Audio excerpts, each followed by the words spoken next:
처음에 뭐 그 신천지 터지기 시작할 때 이 3월 초까지만 해도 우리가 이 예배 모여서 드리는 게 문제가 있다. 이 온라인으로 전환해야 된다. 막 이렇게 막 정부에서 막 권고하고 막 이럴 때 목사님들이 뭐라고 그러셨느냐 하면 6.25 때도 우리가 예배를 관두질 않았다. 전쟁 중에도 예배는 관둔 적이 없다. 뭐 이래가지고 버티더니 신천지 터지고 확 번지니까 신천지가 교회로 몰려온다더라. 그러니까 갑자기 뭐 6.25 때 난리도 아니다 이래가지고 예배를 갑자기 온라인으로 확 바꿨죠. 전 그건 기적이라고 생각됩니다. 전 세계를 통틀어 가지고 이렇게 온 교회가 다 온라인 중계를 하는 교회는 한국 교회밖에 없습니다. 두 가지, 이게 인터넷 인프라가 워낙에 좋고 우리나라가 세계 통틀어서 제일 좋을 거야 아마. 제일 좋고 한국 교회가 그만큼 유연하다라는 거죠. 바꿀 수 있을 정도로 유연하다 이런 거. 어찌됐건 이런 변화가 우리한테도 찾아왔고 실은 생활 가운데서도 많은 변화가 있었죠, 그죠? 네, 마스크 써야 되는 건 뭐 기본 상식이고 경제가 어떻게 돌아갈지 뭐가 어떻게 될지 지금 아무것도 모르는 상황인데 확 전환이 되고 있는 그러한 상황 속에 있습니다. 지금 뭐 대한민국이 여태까지 맨날 헬조선 하다가 갑자기 세계 보건 1위 국가 뭐 이렇게 돼가지고 전에도 얼마 전에 그 교인을 하나 만났는데 본인은 캐나다로 이민 가려고 이 나라가 지긋지긋해가지고 자기도 캐나다로 이민 가려고 그랬는데 그 꿈을 접었다고 그러시더라고요. 그냥 여기 살겠다고. 제 조카애가 있는데 조카의 가족이 그 미국에서 취직해가지고 살았었는데 영주권 나오는데 그냥 포기하겠다고 그러더라고요. 우리 미국하고 비교해도 우리가 이렇게 여유 있게 될 줄 누가 알았겠습니까? 그래서 학자들이 그런 말 하시는 분들이 있어요. 이게 문명사적인 변화다. 무슨 얘기냐 하면 이분들 얘기는 여태까지는 서양식 산업화의 그 문명이 쭉 한 200년을 끌고 왔는데 이제 이게 끝난 거다. 그래서 동양식 사고, 이 자연과 더불어 사는 동양식 사고의 문명적인 전환이 일어날 것이다 까지 이야기하는데, 동양이 완전히 서양화가 돼가지고 그렇게 들는지 아니면 서양 사람들이 동양의 기본적인 생각만 가져갈 건지 한번 두고 봐야 될 일이긴 합니다만 어찌됐건 하여간 모든 것이 이렇게 변하게 되어졌다는 거죠. 이 병이 그 인수감염이라는 말을 많이 하지 않습니까? 대표적인 예를 박쥐로 듭니다. 박쥐한테 바이러스가 옮았을 것이다 이런 의견들이 제일 많죠, 동물 중에는. 근데 이 바이러스가 실은 박쥐한테 있을 때는 아무 문제가 안 일어납니다. 이 바이러스가, 코로나 바이러스가 박쥐한테 있을 때는 큰 문제가 아니었는데 인간한테 숙주를 변경시킨 거죠. 바이러스는 혼자 살 수가 없지 않습니까? 그러니까 숙주를 변경을 했더니 폭발적인 반응이 일어나는 거죠. 바이러스라는 게 참 신기하다고 그러던데요. 그 전문가한테 얘기를 들었더니, 성령 교사로 서울대 그 교수한테 들었더니 하는 얘기가 이게 진짜 너무나도 작은 거래요. 어느 정도 작냐? 우리 세포가 눈에 안 보이잖아요. 근데 세포하고 이 바이러스를 비교를 하면 축구장의 축구공 하나 수준이라는 거예요. 세포에 비교할 때. 그러니까 어마어마하게 작은데 생명체라고 할 수도 없을 정도의 그러한 건데, 이게 새로운 숙주를 만나면 이게 먹이 활동이 심해지는 거예요. 쉽게 말씀을 드리면. 그래가지고 새로운 숙주를 만나서 너무나도 재밌으니까 얘네들이 막 활발해진다는 거죠. 그런데 너무 얘네들이 활발하니까 어떻게 되냐면 사람들이 죽잖아요. 그러면 숙주가 죽으면 자기도 죽어야 되잖아요. 그래서 어느 정도 지나면 이 바이러스가 약해진답니다. 더불어 살게 된대요. 그러니까 그 정도로 이렇게 공생관계 안에 있다라는 거죠. 근데 제가 처음 말씀드린 대로 이 박쥐한테 옮는데 여러분 살면서 박쥐를 몇 번 보셨어요?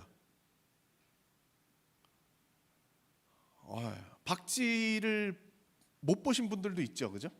실물을 본 적은 없는 분들도 있으시죠. 저도 한 두세 번 본 것 같아요. 일부러 이제 동굴 탐험 뭐 이런 것도 하고, 호주에 갔더니 시드니 안에 이렇게 박쥐가 날아다니더라고요. 제가 1월에 시드니를 갔다 왔는데 박쥐를 봤어요, 공원에서. 근데 실은 그렇게 박쥐 볼 일이 없죠, 그죠? 박쥐 볼 일이 없어요. 근데 왜 박쥐한테서 우리가 바이러스가 옮았어요? 보통 우리가 왜 박쥐를 못 보느냐면, 박쥐가 밀림에 있든지 동굴에 있든지 사람이 잘 안 가는 곳에 있고, 사람이 낮에 활동하는데 얘네들은 사람들을 안 만나려고 밤에 움직이잖아요. 근데 어떻게 사람이 박쥐를 만났어요? 박쥐가 있는 데까지 인간이 쳐들어간 거죠. 조금 상징적인 이야기입니다. 박쥐가 있는 데까지, 동굴이나 밀림 속까지 인간들이 치고 들어간 겁니다. 왜요? 그 밀림을 밀어버리고 거기서 소도 키우고 농사도 짓고 하려고. 거기를 비워버리고 거기 관광지 삼아가지고 사람들 데리고 동굴 속으로 들어가려고. 이게 상당히 상징적인 얘기인데, 무슨 얘기냐? 인간의 욕망과 욕심이에요. 인간의 욕망과 욕심이 사람이 사는 자리를 넘어서 점점 펼치다 보니까, 그냥 동물끼리 살아야 될 때까지 거기다 산업화를 하려고 끌고 들어가다 보니까 너무 빈번한 접촉이에요. 최재천 교수 얘기예요. 이대 그 최재천 교수 얘기예요. 빈번하게 자꾸 만지고 이렇게 건드려지니까 바이러스가 옮은 거다라는 거죠. 결국 무슨 얘기냐? 이 산업화라고 하는 이 인간들이 쌓아놓은 이 바벨탑의 결과가 이 코로나 바이러스다, 이렇게 볼 수 있는 것 같아요. 처음에는 이 코로나 바이러스가 하나님의 심판이다, 이런 얘기가 참 많이 있었습니다. 들으셨죠? 처음 시작할 때는 뭐 중국에서 뭐 기독교를 박해하더니 저렇게 됐다부터 시작해가지고 막 한국에서 터지니까 동성애 때문에 그랬다, 뭐 이단 때문에 그랬다, 뭐 별의별 그 심판의 이야기들이 많았었는데, 저는 그렇게 생각하진 않습니다. 이건 하나님의 경고다. 심판은 끝이고 경고는 무슨 얘기예요? 돌이키라는 얘기죠. 돌이키라는 얘기예요. 저는 그렇게 생각해요. 그러니까 하나님께서 우리가 지금 살고 있는 이 방식대로 계속 살면 우리를 끝내 멸하실지 모르겠다. 지금 우리가 산업화로 잘 먹고 잘 살아고 더 가져보겠다는 이 욕심을 부리다가 지금 이 상황을 맞았는데, 여기서 우리가 돌이키지 않으면 더 어려운 일을 만나지 않겠느냐, 뭐 이런 얘기입니다. 저희 그 집사람이 그 6년 전에 암을 알았어요. 암을 알아가지고 고생을 많이 했죠. 고생을 많이 했습니다. 한 4, 5개월 정도로 갔다가 수술하고 매주 가서 이제 1박 2일 항암 치료하고, 주중에는 매일 가가지고 월요일부터 금요일까지 방사능 쏘고 막 이런 생활을 한 5개월 했어요. 이 과정을 딱 겪고 나니까 이제 죽다 사는 거죠. 죽다 살아가지고 이제 끝내고, 이 과정을 겪고 나니까 집사람이 생활이 바뀌더라고요. 그럼 먹는 것부터가 달라져요. 그냥 전에 우리 그냥 슈퍼 가서 이렇게 사 먹던 거를 이제 유기농만 먹겠다는 거야. 기존처럼 살면은 또 재발이 나면 어떻게 해요? 그냥 먹는 걸 먼저 바꾸고요. 생활 습관을 바꿔요. 건강하게 살려고 운동도 하고 뭐 이래요.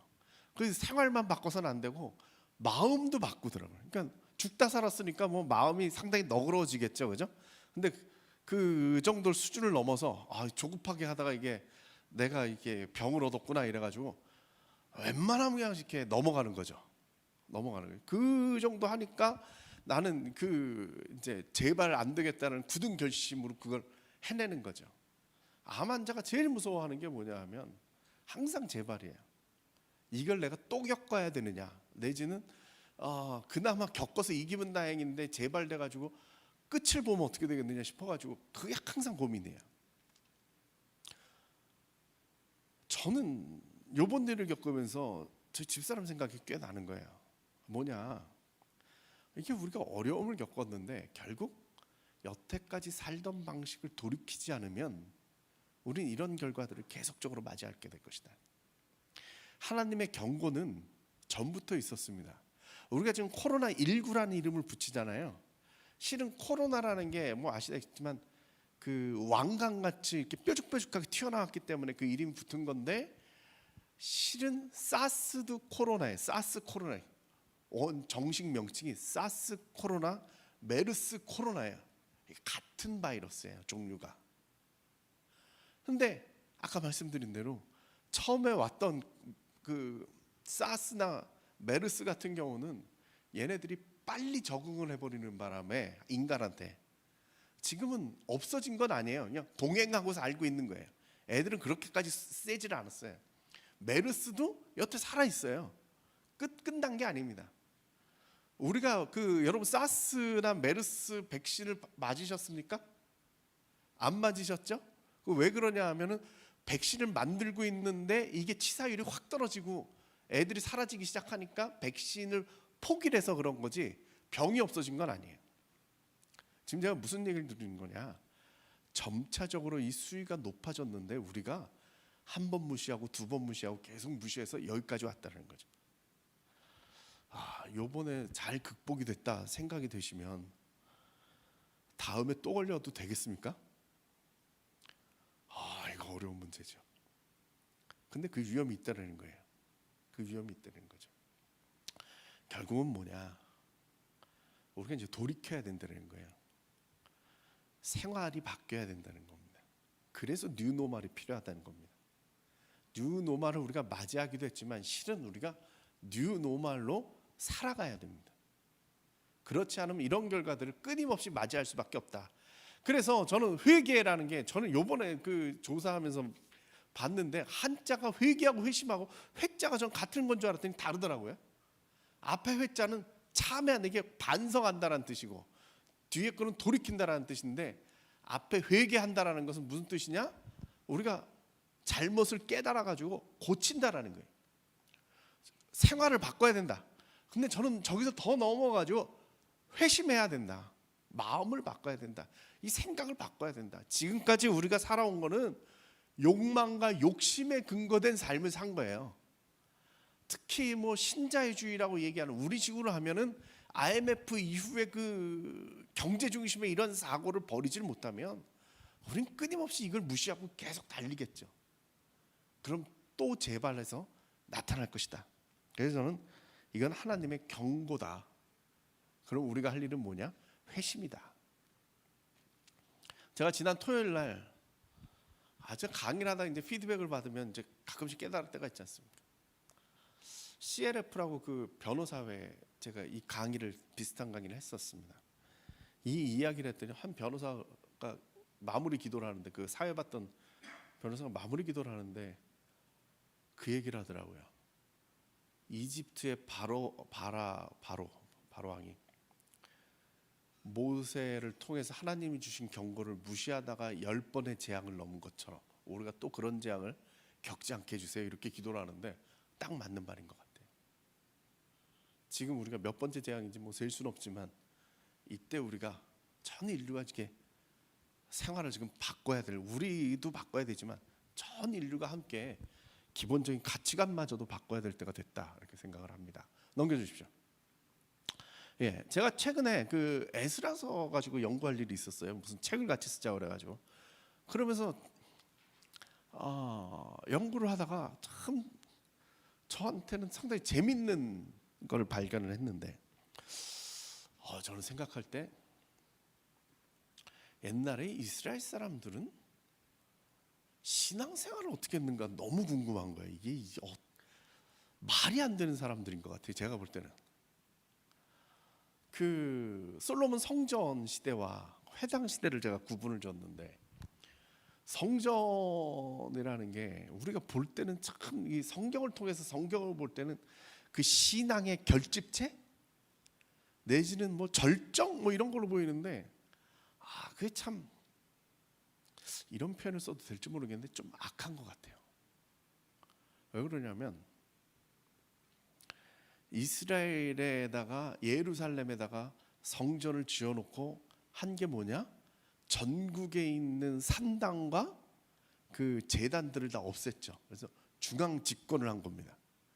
처음으로 왕이 생겼잖아요. 왕권이 다윗 왕조가 생기면서 두 번째 왕이니까 정말 빠르게 성전을 그 자신들의 최대의 그 뭡니까 그 부를 가지고 솔로몬의 부를 가지고 최고의 성전을 건축물을 지어놨잖아요. 그러면서 전국에 있는 종교 시설들을 우리 이제 종교 사역적인 개념으로 얘기를 하는 겁니다. 종교 시설들을 다 없애고 여기다만 갖다 놨습니다. 그러니까 쉽게 말씀드리면 이 인천 비교는 좀 클 것 같고 인천 비교해도 모자르겠네요. 네. 뭐 예를 들어서 한 충청도쯤 될까? 전국에 교회를 딱 하나 세워놓은 겁니다. 나머지 교회들 다 없애 잃어버린 거죠. 지방에 있는 종교기관들은 다 없애버리고 중앙 집권으로 충청도에, 그러니까 쉽게 하면 충청도에 교회 하나, 전라도에 교회 하나 뭐 이런 식으로 세워놓은 겁니다. 당시에 인구가 얼마나 될까? 뭐 그냥 추정으로 해보면 한 400만 정도 됐을 것 같아요. 다윗 왕 때 인구 조사를 했더니 캅을 뽑을 수 있는 사람이 130만인가? 160만인가? 제가 갑자기 헷갈리네. 130만인가 뭐 이래요. 그럼 레위 지파하고 베냐민 지파를 뺀 거거든요. 거기에다가 여자 숫자 넣고 우리가 잘 알다시피 뭐 어린아이들과 어르신까지 합치면 한 400만은 됐을 것 같아요. 적어도 제 추산에 제적 400만의 교회 하나인 거예요. 그러면 이 성도들이 교회 생활을 했을까요? 저는 어렵다고 봐요. 그게 제가 깨달았어요. 이번에 그래서 우상이 많겠구나. 이게 너무 넓으니까 성전을 1년에 3번만 가잖아요. 절기 3번만.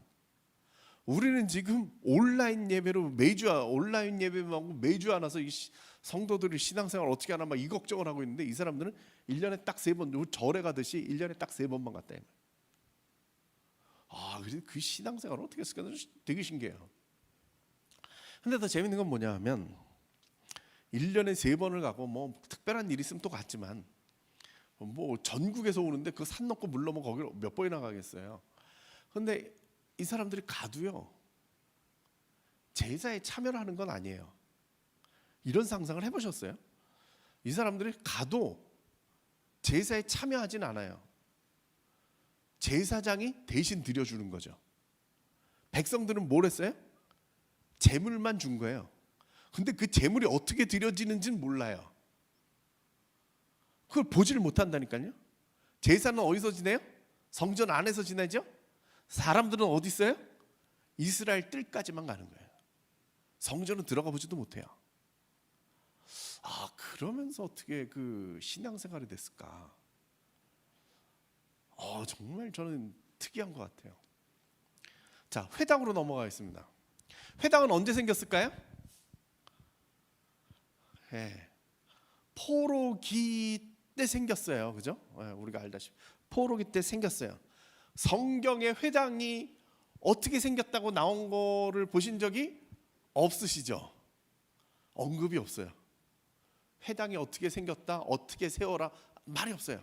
성막을 세울 때나 성전을 세울 때는 막 하나님이 막 세세하게 뭐 어떻게 지어라, 뭐를 높이는 어떻게 해라, 인테리어는 어떻게 넣어라, 거기에서 그 기물들은 어떻게 집어넣어라, 어떻게 만들어라, 심지어 제사장 옷에 뭐 그 무슨 술 다른 것까지 다 지시를 하는데 회당에 대해서는 말이 없어요.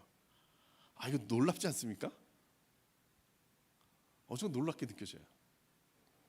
결국 무슨 얘기냐? 회당이라는 것은 포로기라고 하는 뉴노멀의 상황에서 백성들이 지들끼리 만든 거예요. 어찌됐건 하나님의 역사인데 그게 왜 성전에 기록이 안 됐느냐? 혼자 고민을 해봤더니 정답은 아니에요. 아무 학자도 이렇게 얘기는 안 해요. 근데 제가 그냥 이렇게 사역하는 입장에서 생각을 해보면 회당은 메인스트림이 아니에요. 성전은 왕실과 제사장들에 의해서 움직여지는 메인스트림인데 회당은 메인스트림이 아니에요. 그냥 백성들끼리 지들끼리 만들었기 때문에 이 정사의 기록이 안 된 거죠. 그래서 그 과정이 안 나오는 것 같아요. 근데 재밌는 사실이 있는데 회당은 언제 모이느냐? 매 안식일마다 모입니다. 실은 이스라엘 사람들은 정기적인 종교 생활이라는 것이 이때 처음 시작된 겁니다. 회당이 되기 전까지 이스라엘 사람들의 종교 생활이라는 건 뭘까요? 안식일이 있었잖아요. 안식일에 이 사람들이 뭘 했을까요? 아무것도 안 한 거밖에 없어요. 안식일은 그냥 안식을 하는 날이지 그날 예배를 드린다든가 제사를 드린다든가 뭐 어디 모여가지고 뭘 한다는 게 하나도 없어요. 그냥 쉬었어요. 논 것도 아니고 그냥 쉬었어요. 난 이 대목에 정말 이분들이 어떻게 신앙생활을 했는지 궁금해. 그리고 이때 처음 이제 정기적인 신앙생활을 한 거예요. 종교생활을. 그 다음에는 뭐냐 하면 말씀 중심으로 변한 거예요. 제사장 안 해요. 그러면서 나온 게 뭐냐? 모든 성인들이 누구든지 회당에 들어가서 성경을 펼쳐서 강해, 즉 설교를 할 수 있게 됐어요. 이건 정말 획기적인 얘기죠. 이 제도를 가장 많이 이용한 사람이 누구예요? 바울이죠.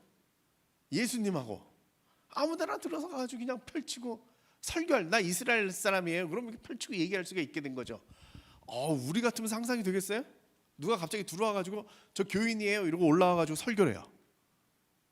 받아들일 것 같아요? 안 받아들이죠. 근데 그게 가능했다는 거예요. 상당히 민주적이었어요. 공동체 중심적이었다는 얘기죠. 그러다 보니까 무슨 일이 벌어지느냐? 말씀 중심으로 내려온 거예요.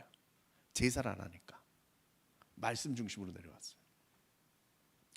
저는 이게 상당히 지금 이게 회당이 재밌는데 번외라 지금 내가 더 설명을 할 수가 없는데 말씀 중심으로 내려왔어요.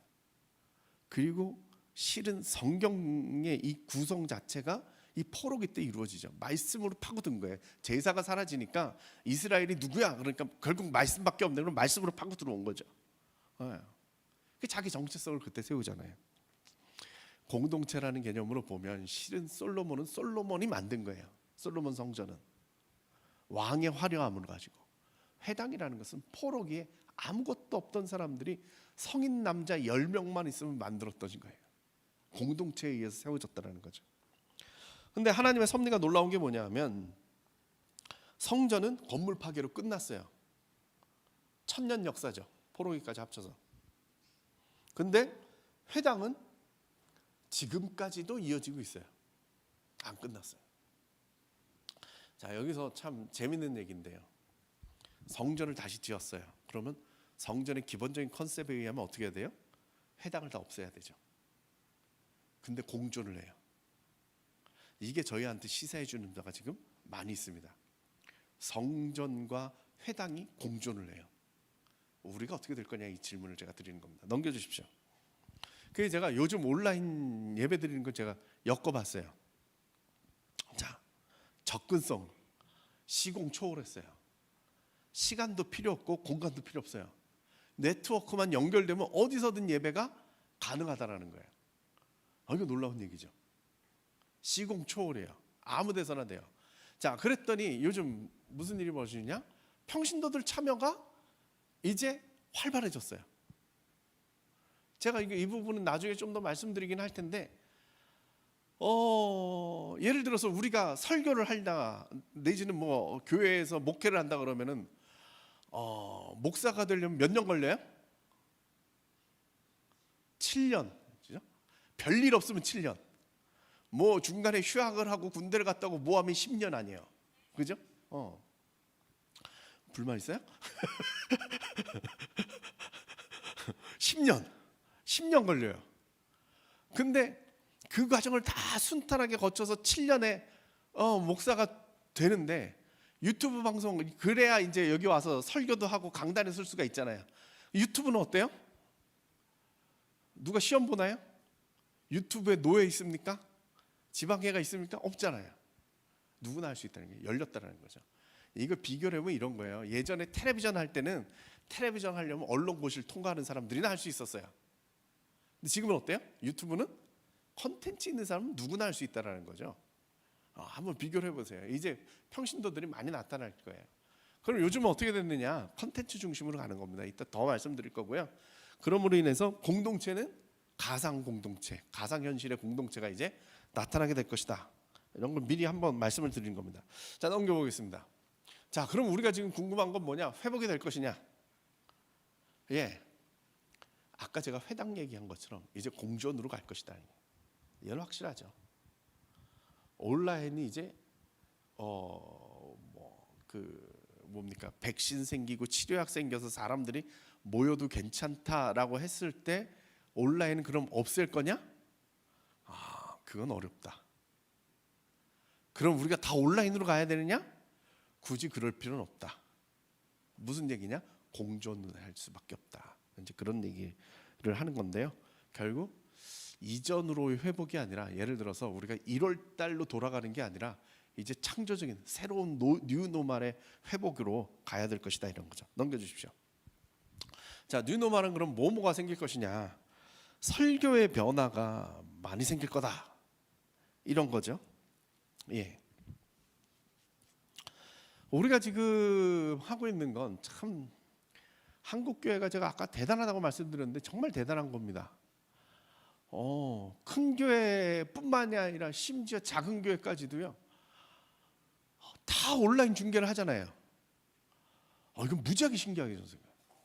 제가 지금 출석하는 교회가 한 30명 정도 모이는 교회인데 온라인 중계해야 된다 그러니까 지하에 있는 교회인데도 그냥 핸드폰 하나로 다 중계를 하더라고요. 실시간 중계를 20명, 30명 모이는데 실시간 중계가 가능하다. 이게 정말 놀라운 그 테크놀로지죠. 대단한 것 같아요. 예, 정말 전도사를 시키면 뭐든지 해낼 수 있어요.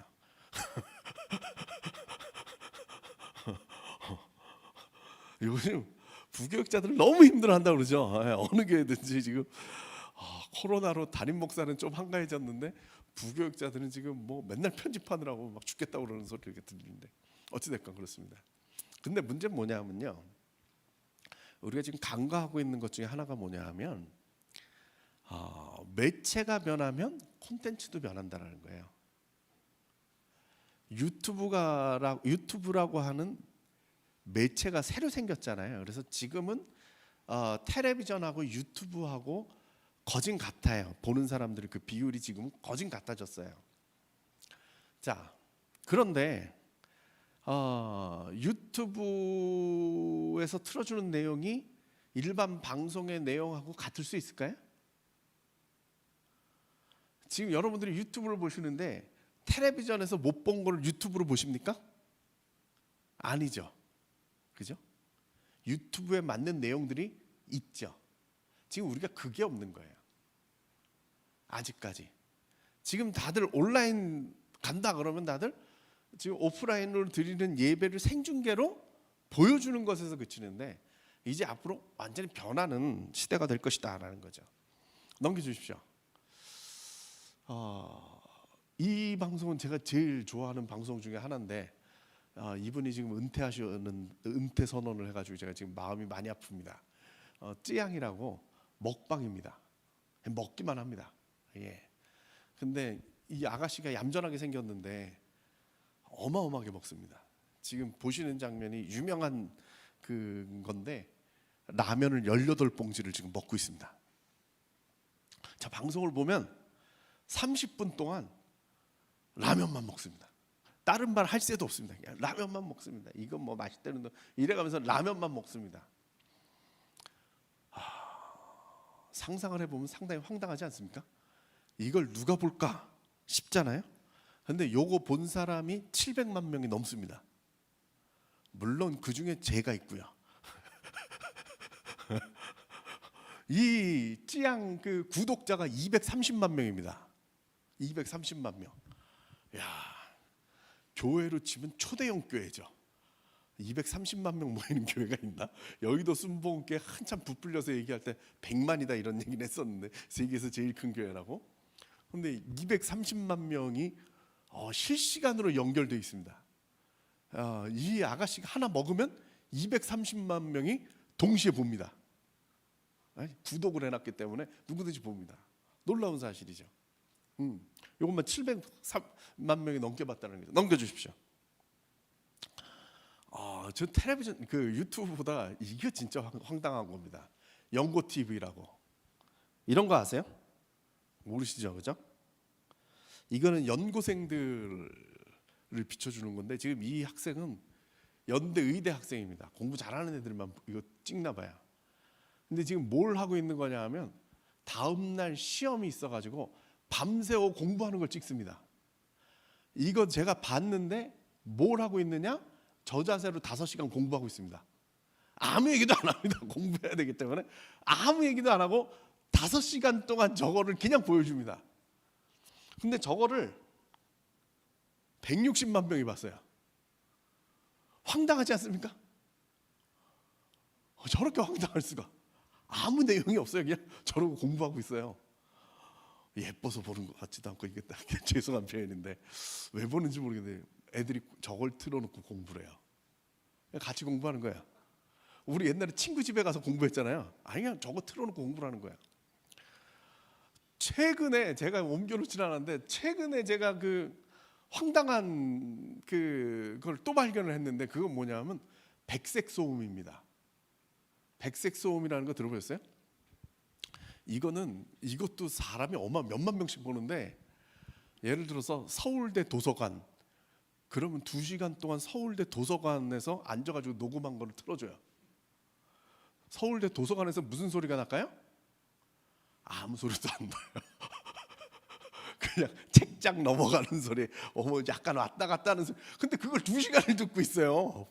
2시간을 보고 있어요. 백색 소음이라고 있어요. 나중에 찾아보세요. 황당하잖아요. 근데 봐요. 결론은 무슨 얘기냐? 유튜브에서 뭐가 터질지는 아무도 모른다. 네, 아무것도 모른다. 여러분들도 한번 그 목회 방향을 잘 한번 생각해 보십시오. 네, 우리가 앞만 부은 도 160만 명이 모이겠습니까? 네, 넘겨주세요. 네. 이분 건 보신 분 계시죠? 없으세요? 안 보셨어요? 보셨어요? 봤죠? 네. 젊은 분들은 보세요 이거. 이 전도사님인데 이게 제일 유명한 컨텐츠인데 주일에 되게 잘생겼어요. 이분은 되게 잘생겼어요. 주일에 교회에 가서 하루를 보여주는 거예요. 지금 뭐 하고 있는 거냐면 제일 유명한 장면인데 교회 가려고 아침에 메이크업 하고 있는 거예요. 남자 전사님이. 우리 같으면 이게 상상이 안 되잖아요. 무슨 메이크업을 해? 로션도 안 바르는 처지에. 근데 아침에 뭐 바르고 기초 화장부터 시작해가지고 하는데 이거를 갖다가 몇 명이 봤느냐? 130만 명이 봤어요. 이 전도사님이 속한 교회는 삼각교회예요. 큰 교회가 아니에요. 담임 목사님 상당히 황당할 것 같아. 네, 또 넘겨주세요. 최근에 그 목회 데이터 연구소에서 아주 재밌는 결과를 하나 조사를 발표했는데요. 그 뭐냐면 유튜브 한국교회 기독교 콘텐츠를 조사를 쫙 한 겁니다. 저희 10개까지 나왔는데 저 10개 중에 하나만 1등만 교회 이름을 갖고 다른 거 교회 이름을 안 밝혔는데 저기에는 우리가 생각하는 대형 교회는 없습니다. 여의도 순복음교회 10위 안에 못 들어왔습니다. 네. 웬만하면 전통적인 대형 교회들은 이 안에 없습니다. 근데 최초로 1억 뷰가 넘은 교회가 나타났어요. 이건 어마어마한 거예요. 두 번째 교회가 4,500만밖에 안 나왔으니까 어마어마한 거죠. 근데 저 교회가 한성교회예요.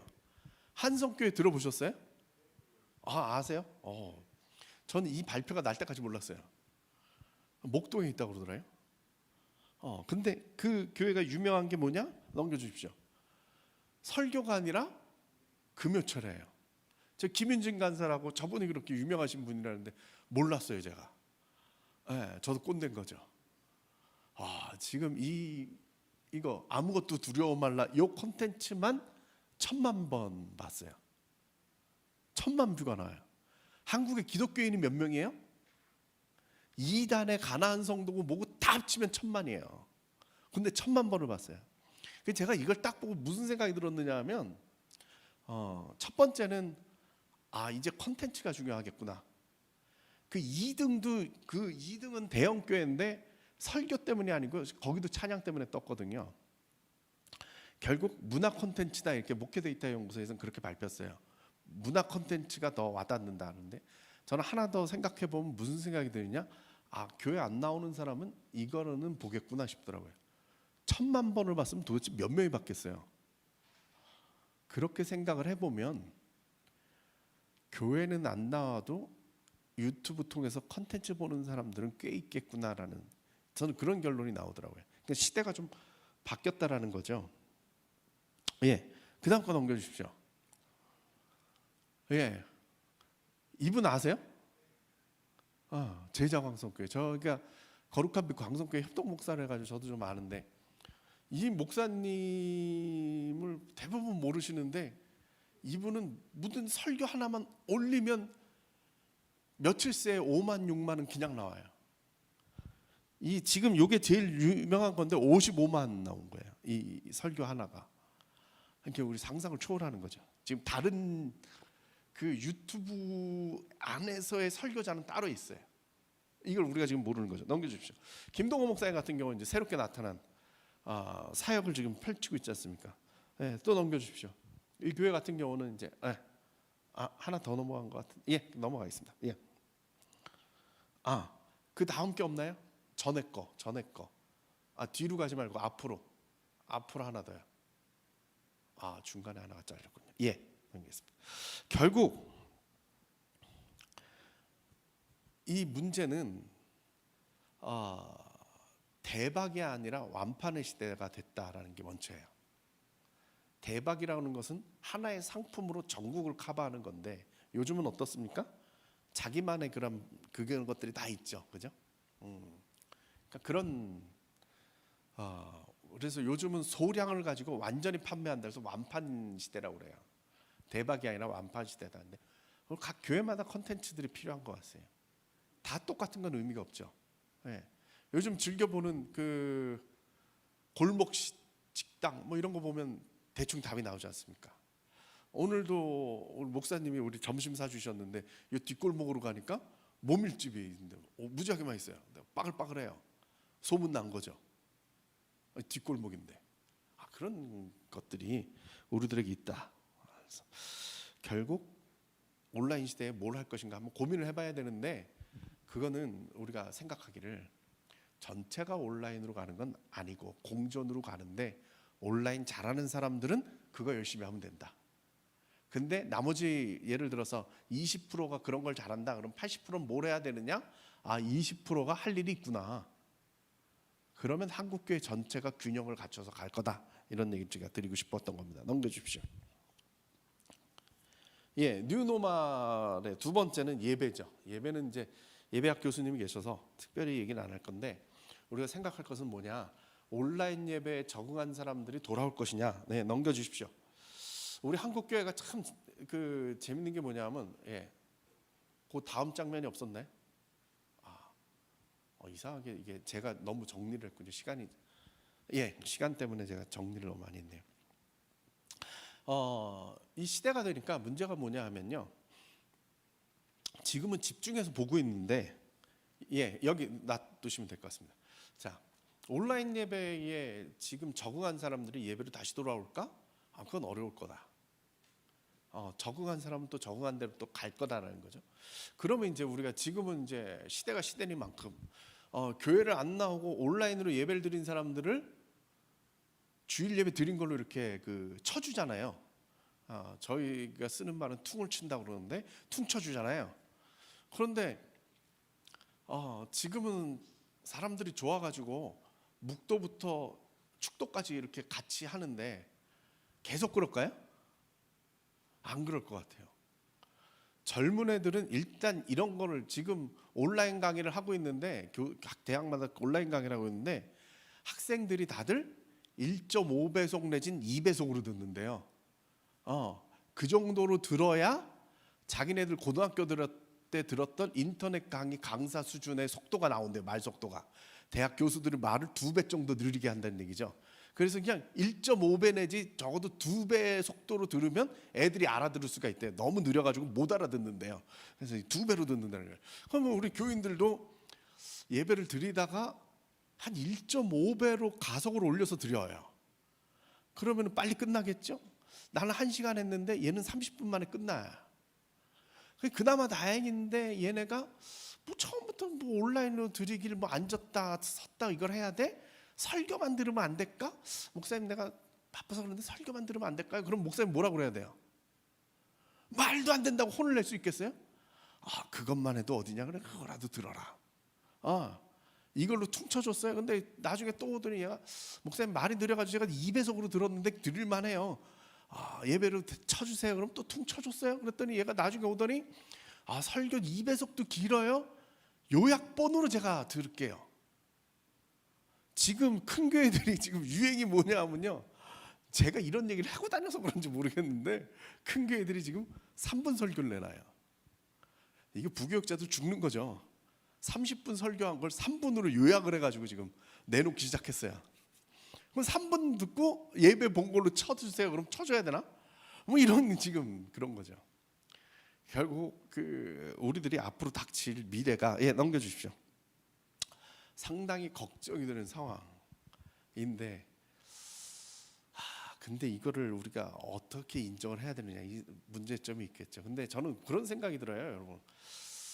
보통 얘기하기를 온라인을 집에서 그렇게 드리면은 집중이 안 돼가지고 예배가라고 할 수 있겠느냐 그렇지만 요즘 사람들은 뭐 이런데 너무 익숙하기 때문에 더 깊이 빠져들 수도 있을 것 같아요. 예배학 시간이 있어가지고 넘겨주십시오. 넘겨주세요. 시간이 없어서 자 이제 한국교회 구조조정 문제가 닥쳤다 이 말이죠. 재정 악화가 나오겠죠. 숫자도 줄어들고 문제는 경제가 안 좋으니까 헌금이 줄어들죠. 그러면 이제 선택을 해야죠. 앞으로 어떻게 할 것이냐. 지금은 뭐 교회들이 뭐 이런 지금은 이 재정적인 어려움들이 제가 이렇게 물어보니까 별로 없는 것 같아요. 왜냐하면 헌금은 줄어들었지만 실은 교회도 할 일이 별로 없기 때문에 돈 쓸 일이 없기 때문에 지금은 이게 마저 떨어지는데 나중에 이제 계속 이렇게 되면 이제 재정은 더 악화되면 문제가 생기겠죠. 자, 근데 이제 문제는 뭐냐 하면 어디다 돈을 쓸 거냐. 지금 어려움을 닥치니까 이제 여기 제가 조심스럽게 말하는 건데 작은 교회 지원을 하잖아요. 근데 이 작은 교회를 언제까지 끌고 갈 수 있겠느냐? 지금부터 이제 고민을 해야 될 시대가 된 것 같아요. 예를 들어 가지고 지금 온라인 마켓이 막 열려가지고 지금 난리잖아요. 그런데 온라인 마켓이 나가니까 재래시장이 죽어요. 그 정부가 하는 게 뭐냐면 온라인 마켓을 규제를 하고 재래시장에 투자를 해요. 그럼 앞으로 한국 경제는 어떻게 될까요? 뭐 이런 고민 지금 같이 해보는 거예요. 넘겨주십시오. 여러분 들어보셨죠? 배달의 민족이 독일의 딜리버리 히어라는 회사에 40억 달러, 우리 돈으로 하면 4조 7,500억 원에 팔렸어요. 들으셨죠? 지금 우리가 보고 있는 저 배달의 민족 배달의 오토바이들이 지금 그 배달하시는 분들이 지금 외국계 기업 회사원들이에요. 지금 근데 이거 된 지가 지금 이 회사를 세운 지가 10년 됐어요. 근데 10년 만에 4조 7,500억 원이 된 거예요. 넘겨주십시오. 근데 비슷한 시기에 아시아나가 어려워져가지고 현대산업개발에 이제 그 내고를 시작했어요. 그 가격이 얼마였냐면 2조 5천억이었어요. 작년에. 근데 지금 어떻게 됐는지 아세요? 지금은 저 돈 못 주겠다. 2조 5천억 말도 안 된다. 지금 이 상황에서 지금 빚가림도 못 할 텐데 이래가지고 지금 타결이 되느냐 마느냐 이러고 있어요. 저걸 보면서 무슨 생각이 들었느냐? 야, 비행기 값이 결국 배달 오토바이만도 못하게 됐구나. 시대가 변한다는 거죠. 시대가 변한다는 거예요. 결국 넘겨주세요. 한국교회 구조를 어떻게 끌고 갈 것이냐 이거 생각을 해보면 우리가 계속 이 작은 교회를 끌고 갈 수 있을까 이런 불안함 속에 앞으로 좀 생각을 해봐야 될 부분들이 있다. 예, 생각됩니다. 넘겨주십시오. 시간이 없어가지고 제가 요점만 정리하겠습니다. 자, 에코처치 문제는 심각해질 겁니다. 이제 아마 익스트림하게 이 환경 정책이 들어올 거거든요. 지금 요번에 나온 정책이 2035년도부터는 가솔린 디젤 차는 등록을 아예 안 받겠다고 그러죠. 그럼 우리 지금 교회 차들 대부분 디젤 차죠. 그러니까 이 시대에 좀 맞게 움직여 가야 될 것 같고요. 예, 넘겨주십시오. 예, 하나 더 넘겨주십시오. 에코 문제고요. 공동체 문제는 지역 운동이고요. 넘겨주십시오. 예, 제가 시간을 넘겨가지고요. 넘겨주시고요.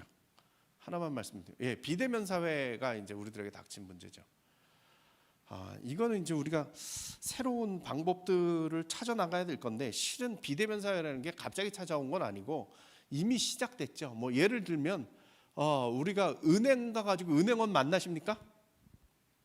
은행원 본 지 오래되셨죠? 이 비대면 사회 우리도 하고 있는 거예요. 실은 아주 많은 증거들이 있는데 제가 다 말씀을 못 드리겠는데, 벌써 사람들은 일찍부터 비대면이라는 것을 해왔고 이번 기회에 아주 빠르게 더 많은 것들이 생긴 상태이기 때문에 여기에 대해서는 우리들이 분명히 대책을 세워야 되는데, 개인 영성으로 갈는지 아니면 또 다른 공동체 의식을 만들 건지 생각을 해봐야 됩니다. 청년들한테 물어봤는데 학원보고마 협의회 설문조사를 해봤는데요. 그때 나온 대답을 보니까 아주 철저하게 개인주의화된 이 대학생들이 있잖아요.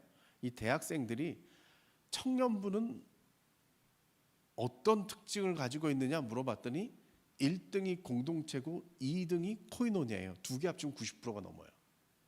지들은 안 나오는데. 그럼 앞으로 청년부는 어때야 되느냐? 1등이 공동체예요. 이 말은 무슨 뜻이냐? 철저히 개인주의화됐지만 개인주의화된 인간들을 받아들여 줄 수 있는 공동체를 원한다는 거죠. 우리가 앞으로 그렇게 될 것이다. 이 부분을 개발해내야 된다는 거죠. 예전 같은 집단주의는 어렵다. 넘겨주십시오. 예, 쭉쭉 넘겨주십시오. 더 넘겨주십시오. 마지막 한마디만 하고 마치겠습니다. 넘겨주십시오. 넘겨주세요. 넘겨주세요. 예, 앞장면입니다. 이거 보신 적 있으십니까? 예. 한강에 가면 이제 편의점 이렇게 생겼지 않습니까? 근데 이 편의점 위에 저 기둥은 뭘까요? 이슬람 사원처럼 기둥이 있습니다. 저 뭔지 아세요? 저 편의점이 요즘 새로 나온 게 아니라 벌써 10년 넘은 얘기입니다. 저 밑에요, 이 부양체가 있습니다. 공기를 넣는 튜브 같은 게 있습니다. 그 홍수가 나면요, 이게 떠오릅니다. 넘겨주세요. 이게 요번 홍수 때 이렇게 된 겁니다. 그대로 떠오릅니다. 저기 줄어들었죠, 저 높이가? 무슨 얘기냐? 떠오르는데 저 기둥 때문에 떠내려가진 않는다라는 거죠. 저는 우리한테 주는 상징적인 사건이라고 봅니다. 우리가 지금 상당히 힘들고 어렵고 막 이 홍수가 밀려닥치는데 중요한 사실은 우리가 버틸 수 있는 내 기둥이 무엇이냐? 이 기둥만 있으면 되기 때문에 저는 이 홍수가 나서 저걸 막을 방법은 없다고 생각돼요. 중요한 사실은 뭐냐? 떠오를 수 있는 부력을 우리가 가지고 있느냐. 이 부력을 여러분들이 만드셔서 내 기둥을 뭘로 삼을 건지 잘 삼으셔서 이 위기를 잘 극복해 나가시길 바라겠습니다. 예, 이 시간 다음에는 우리 정재영 교수님이 나오셔서 강의를 해주시도록 하겠습니다.